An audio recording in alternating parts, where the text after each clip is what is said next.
Hey guys, Weeby News here. So today I'm going to be doing my review for Danganronpa 3 Despair Side Episode 6. And this was a really good episode, I have to say. I really enjoyed it. But before I go on into the episode review, I do want to point out this thing that was tweeted to me by the Twitter user SkyDragonX. And in this tweet, he said that his friend pointed this out, and basically it's that there's storyboards next to Ryouta's computer where he's creating anime, and several times you can look and see that these storyboards actually represent scenes in the anime that's already taken place. As for if this means anything theory-wise, I highly doubt it. I think it's just a cool little Easter egg that Kodaka wanted to hide into the anime, but I'd love to hear your opinion about it. I just wanted to share it with you guys because I thought it was pretty cool. But anyways, let's go ahead and get on with the official review. So the opening scene just kicks off with a bang and we see the birth of Izuru Kamakura. And also before then we see Hajime talking about his views on people who have no talent. He describes them as ticks fattening themselves on the blood of the talented, and stating that they are only capable of reproducing. So I definitely do see some of Juzo's influence in what he's saying here, but I also feel like the trustees and the other people that were involved with the Izuru Kamakura project must have really planted this into his head much more, because he's always had a low self-esteem with the fact that he doesn't have any talents, but this is by far the most extreme I've ever seen him when describing himself and other normal people. But after this we see the slightly modified opening,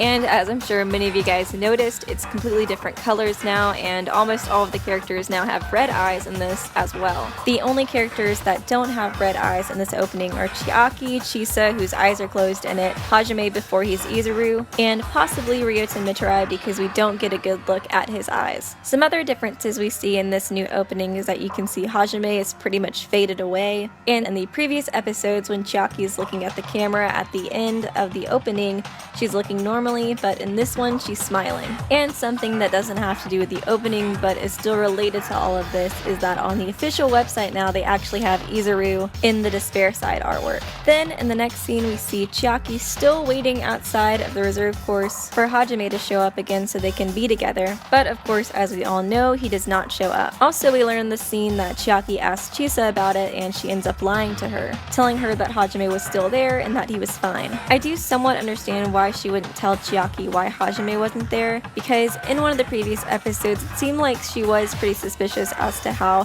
coincidental it was that Hajime was expelled exactly around the time the Izuru Kamakura project came up, but still at this point she didn't have any sort of confirmation if it was Hajime or not that was involved with it, so I do still think it's kind of strange that she didn't tell Chiaki that he was expelled. And I mostly just feel bad for Chiaki in all this because now she probably believes that Hajime is just flat out ignoring her. I am really looking forward to her meeting Izuru in the future. I really wonder if she'll be able to tell if it's Hajime or not. It's definitely implied that they have a really strong connection, so I wouldn't be too surprised if that was the case. The next scene I want to talk about is where Juzo gives Chisa a trustee card so she's able to sneak into their building, and in this scene we actually learn that one of the trustees has vanished. So Juzo and Chisa continue their conversation, and Chisa mentions that she wants to be of use to Munakata in any way possible, and Juzo asks her if she loves him that much, and she says, "I could die for Munakata, I think." Then once she leaves, Juzo slams his hand against a wall, stating, "There's no room for me at all, but I knew that all along." I really like that they included this. It makes Juzo seem more human. I think a lot of us already assume that Juzo is sort of a third wheel in this friendship. Most other people I've seen talking about this do seem to believe that Juzo either has romantic feelings for Chisa or for Munakata, but personally I haven't really seen him act jealous, with maybe the exception of this one scene. I more so interpreted this to mean that he felt upset because there's no room left for him in the friendship, and that he sees Munakata and Chisa growing closer in a way that he's not going to be able to connect with them, and this ultimately makes him feel as if he's left out of the picture. But that's just my personal opinion on it. I'd love to hear your opinions on it as well, and I'm really interested to see how they incorporate this subplot into the future side. In the next scene they reveal that everybody has been moved into a new building,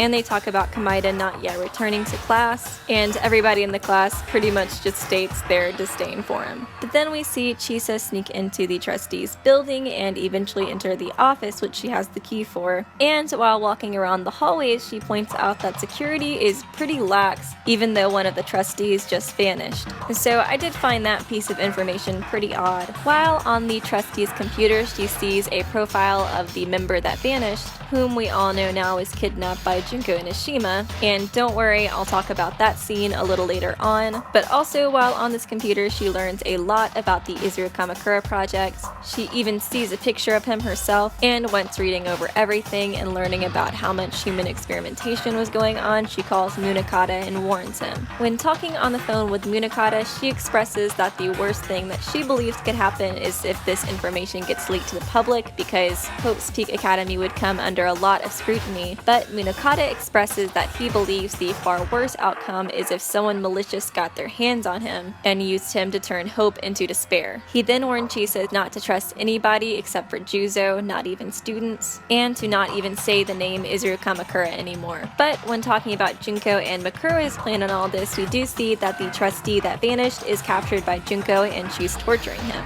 This scene is pretty disturbing. I mean, she literally scoops out his eye with curry still in the spoon. But one thing I really did enjoy about the scene is that it seems almost like one of the first executions she ever does, and even in the background you can hear the execution music playing. But moving on, we see Junko and Makuro break into the trustee's headquarters, and that they use the trustee's eyeball in order to get inside of Izuru's room. Once inside, she claims that she broke in order to kill him and turn hope into despair, but it seems as if this was truly just bait so that she could manipulate Izuru further. What I mean by this is that in Danganronpa 0 we learn that Junko creates a fake identity called Ryouta Otanashi, who is the super high school level analyst. And even though Junko was officially accepted into Hope's Peak Academy as being the super high school level fashionista, she is still very deserving of the title super high school level analyst as well. As Izuru points out, Junko is very well aware that she could not kill him if she wanted to. She uses her initial defeat in order to manipulate Izuru further, showing him how much more unknown and exciting despair is compared to hope.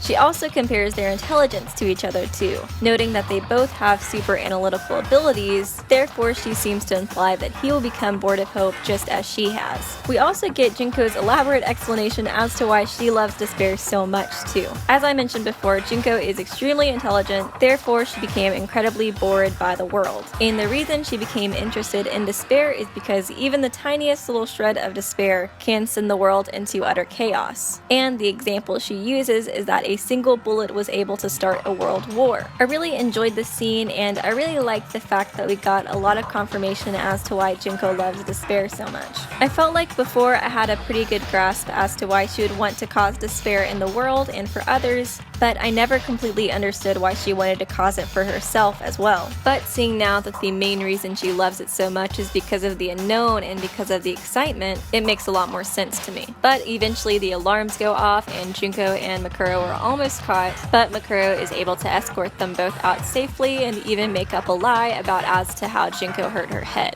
And we also learn in this scene that Izuru Kamakura will be waiting for them, and how he is now interested in despair as well. And finally, I want to talk about the scene where Junko leaves the hospital with Makuro, but then runs into Ryouta Mitarai. Once she sees him, she grabs him and asks who he is, and he states Ryouta Mitarai. She hugs him, acting absolutely overjoyed, and states, "This is yet another fateful encounter." So there's a good bit of theories floating around about this. The first one I want to address is honestly a theory I saw forever ago, and I am talking about a long time ago, probably back when like the Famitsus were first revealed and we learned what class everybody was from. But basically the theory that's come back up again is that Ryouta might have fallen in despair with the rest of the 77th class. So a lot of us originally thought that Ryouta wouldn't fall into despair because the ultimate imposter is disguised as him and he wouldn't ever encounter Junko, but obviously now we know that he does encounter Junko, so essentially that changes everything. So I believe this can go either of two different ways, and the first way would be yes, like Ryouta falls into despair at the hands of Junko, but the second idea I have is that she eventually meets the ultimate imposter and learns of his and Ryota's deal. Then maybe at that point she would confront the ultimate imposter and blackmail him or do something that makes him fall into despair. Junko is very persuasive, so I think she'll really kind of like get inside his insecurities and exploit them and use that to push him into despair. And then once he's in despair, we know that he was the first person who was nice to Mikon, so I think he has a pretty big influence on her. So hypothetically speaking, let's say the ultimate imposter and Mikon are good friends now because of what had happened before. So if he fell into despair and did some not so nice things to her after she decided to trust him, then she would be left in a more vulnerable position than usual because she felt betrayed.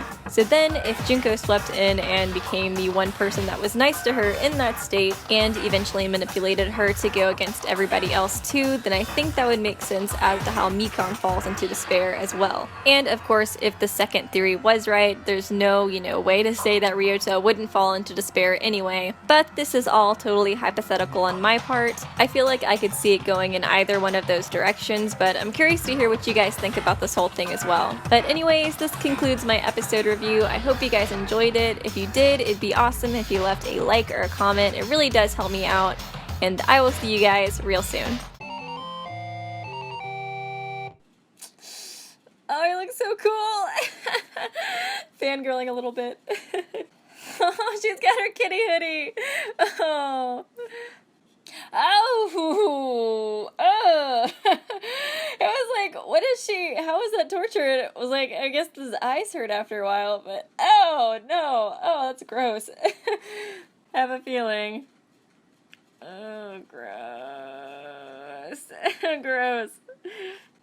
Such a fangirl.